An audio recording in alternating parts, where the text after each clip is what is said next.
Sa halip na matuwa sila, na-achieve ng kasama nila, ng mga tao, yung pangarap nila, anong nangyayari? Nagsiselos sila, binabash nila, at kadimitan, nagre-reklamo pa sila, at nagbibigay sila ng masamang komento para sa taong nakakuha ng pangarap niya. Please, if someone nanalo, nakuha yung pangarap niya, matuwa kayo sa kanila. Palakpakan niyo sila. Kasi kahit papano, pag natuto kayong pumalakpak sa iba, at least kahit papano, baka sa sunod na kayo yung manalo, papalakpakan din kayo. Sabihin nyo lang, yes! Papalakpakan ko sila ngayon. Pero hindi natin alam sa susunod na taon, na araw, na bukas, ako naman yung papalakpakan. Tulad nung nag-umpisa akong mag-vlog.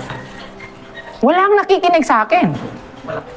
Dahil lang sa may nakita akong isang tao na nasabi ko, uy, ang galing niya. Pero alam ko, kaya ko to. Pinakalakpakan ko muna siya, pinag-aralan ko siya, in-enjoy ko siya. Hindi ko sinabi na, huy, sinungaling siya o ano. No, I enjoy watching him. Nung naglaki siya, sabi ko, wow, ang galing niya. Pero sabi ko sa sarili ko, yes, ngayon ako yung pumapalakpak para sa kanya. Pero someday, sigurado ako rin yung papalakpakan ninyo. So instead na kahit papano, magalit kayo sa mga taong umaasenso, palakpakan nyo sila. Because if you can appreciate someone na nanalo, mananalo rin kayo.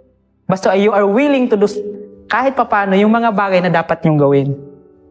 Yan yung number 2. So sabi nyo, so sir, pag gusto ko palang magtaas yung self-efficacy ko, magpalakpak kayo sa mga taong nanalo. Instead na magalit kayo, magselos kayo.